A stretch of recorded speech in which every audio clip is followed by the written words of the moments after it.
There we see the pace car bringing the cars off turn 4. We're going to see the green in just a moment. Today's field, 13 Fords, 23 Chevys, a couple Oldsmobiles, a Chrysler in the field.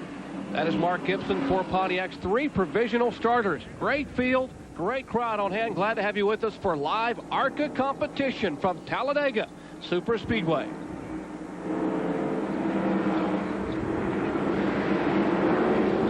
Flag looks him over, and the green flag is out.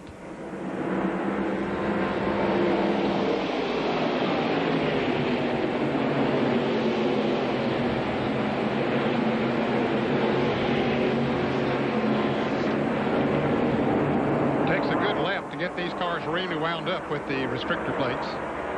And Reed, the young man on the outside pole, caught in the middle of the racetrack, and cars going by on the inside. He's back to 5th spot, 6th spot right now as Jimmy Horton pulls alongside. That's Horton in the blue and white 52. That's exactly what Kyle Petty said in the open. No one's going to want to draft with those rookies, Bill Venturini. That's what looks like. That's what's happening with Doug Reed. Well, when I had talked to Bob and Michael earlier, I knew that they were going to try and hook up together. It almost looks like Dougie's got a problem here. The car's slowing down. And it's smoking. The car is smoking. Gotta wonder on these restrictor plate tracks, you can burn a piston in a heartbeat, and he is coming down pit road. What a tough break for the 20-year-old driver, Doug Reed from Hueytown, Alabama. Grady Humphreys and crew will be there to work on that long Lewis Ford, but his chance at victory or even a good run are over as he coasts now down pit road at the end of lap 1. Heartbreaker for him, Jared, to have to, on the very first lap. Of course, he is scheduled to run the full ARCA circuit this year. But I think you hit the nail right on the head, Jerry, when you said he might have burned a piston, because on the parade laps is a prime place to burn a piston because you're running that part throttle, and when you do that, always susceptible to burning a piston. Being a rookie, I'm sure that Doug Reed might have had a problem with it. It looks like that is that Tim Steele moving up. Tim Steele, who won this race a couple of years ago, was a 1993 ARCA Series champion. Started, as you said, Bill Venturini, shotgun on the field. They blew the engine. The only engine they had was a Robert Yates motor. They had to go and borrow one or buy one from Ernie Elliott, and man, he is on the move. Yes, he is, and that's no big surprise. That car is always fast. He has experience on these type racetracks, and he is passing them as he comes to it. Let's check in the pits with John Kernan. Well, guys, I talked to Tim Steele on Thursday after they broke the motor, and he was telling me that wasn't the big concern. The big concern was his left knee. He blew it out, taking trash out a few weeks ago, had it operated on 3 weeks ago. The doctor told him to stay off of it for 4 months, but here he is at Talladega. In fact, after blowing the motor, his knee was hurting so bad, he told me Thursday he was thinking about just putting the car in the hauler and heading home. But it looks like now he's determined to make his run toward the front. Now let's go down to Doug Reed's pit and Kyle Petty. Well, we're following Doug over into the garage area. They pushed the car over here. He said, his crew chief said, and it just broke. Hey, it's like you guys said. It's so easy to burn a piston on one of these things, but let me tell you something else. It's so easy to forget to shift in one of these things, too, in the excitement of a race. So you never know what happens with something this early. We're going to try to track him down, get him on a tube so everybody will know, guys. While we watch this battle, I'm wondering if the moral of the story about what John Kernan was saying is, guys, don't take the trash out. Dangerous. That's got to be it. Yeah, is that what you tell Martha at home? I can't take the garbage out, I'll get hurt? I will, yeah. Great battle on the racetrack. 10th, 11th, and 12th, 11, 31, and 3.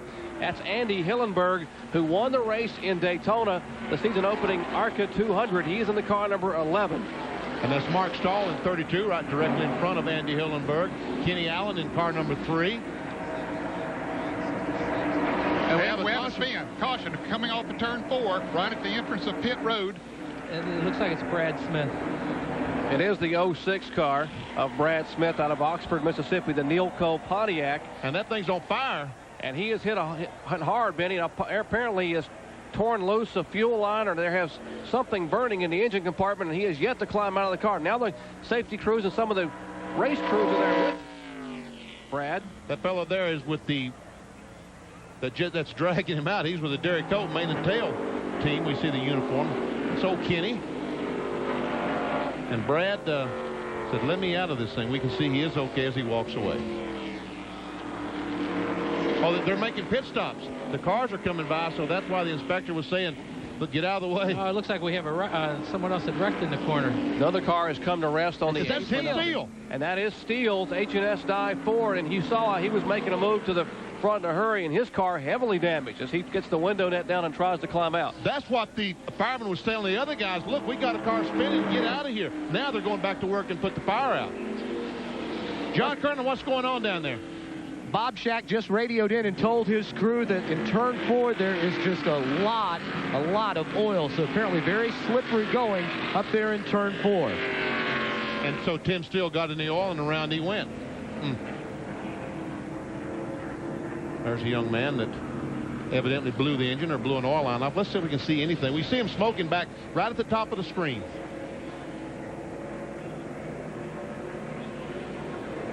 Now he loses control and and here's from the other cameras. He comes down off the racetrack and stops right at the entrance to pit road. I wonder why Kenny was out there. It looked like the car was off turn 4, but he's actually on pit road right now. Yes, he spun down onto the flatter surface on pit road, and you can see the fire started immediately. I think Jerry's right. He probably broke a gasoline line, the fuel line from the tank. And here they are trying to pull Brad Smith out of the car, trying to help him out of the car. He probably cannot see the fire with the hood buckled there. So they realize that he knows to stay in the car until the caution is out and the cars are slowed, but they're trying to get him out quickly because of the fire. Now, the NASCAR official will come over and tell the fireman to get back across the racetrack, because here's what was happening behind him in turn 4. And see, there's the other car, more cars spinning besides Tim Steele. Yeah, that's Randall Ritter spinning right down pit road also. They had to get in the oil coming off of turn 4 after the blown motor. And Tim Steele almost hit the fire truck that was moving down in the grass to get to the aid of Brad Smith. Wow. Caution for the first time today here at Talladega Superspeedway. An incident coming out of turn 4 involving a couple of cars, primarily the blown engine of Brad Smith. Back with more live action after this.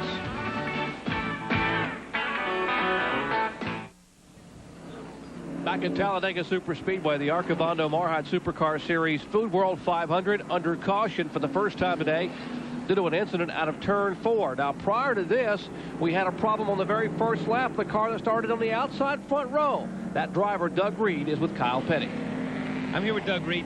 You started on the outside of the front row. That's where you wanted to be right now, leading this race. You didn't want to be where you're at right now. What happened? That's where we'd like to be. You know, the Long Lewis Ford, Bob Sykes Barbecue, JT Amusement, Ford Thunderbird run good all week. We sit on the outside pole. We had good intentions. I think we could have finished good. The car never come up to speed. It started smoking.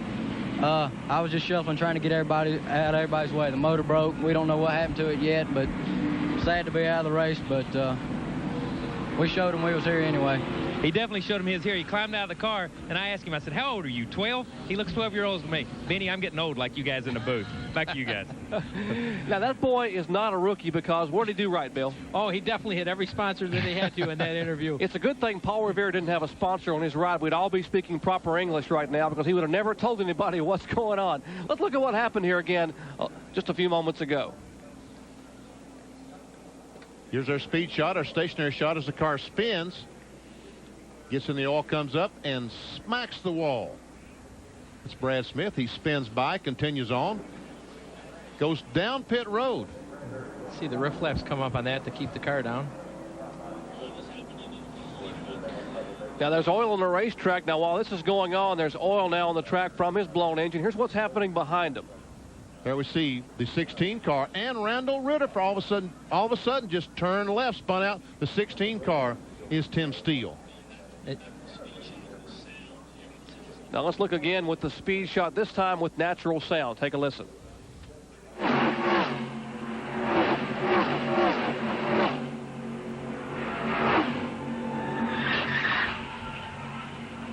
Don't sound good, does it, Bill? That hurts. And it looks like he hits so soft here, Ned, but even a soft lick at 190 miles an hour is hard. Does a lot of damage. Pit road is open, but Ned, I don't think many cars is going to take this opportunity to pit, do you? No, I wouldn't think so this early in the race. They really don't want to give up the track position. And since they will stay on the racetrack, we'll take a quick commercial break and come back and catch green flag racing action, ARCA style, from Talladega Superspeedway.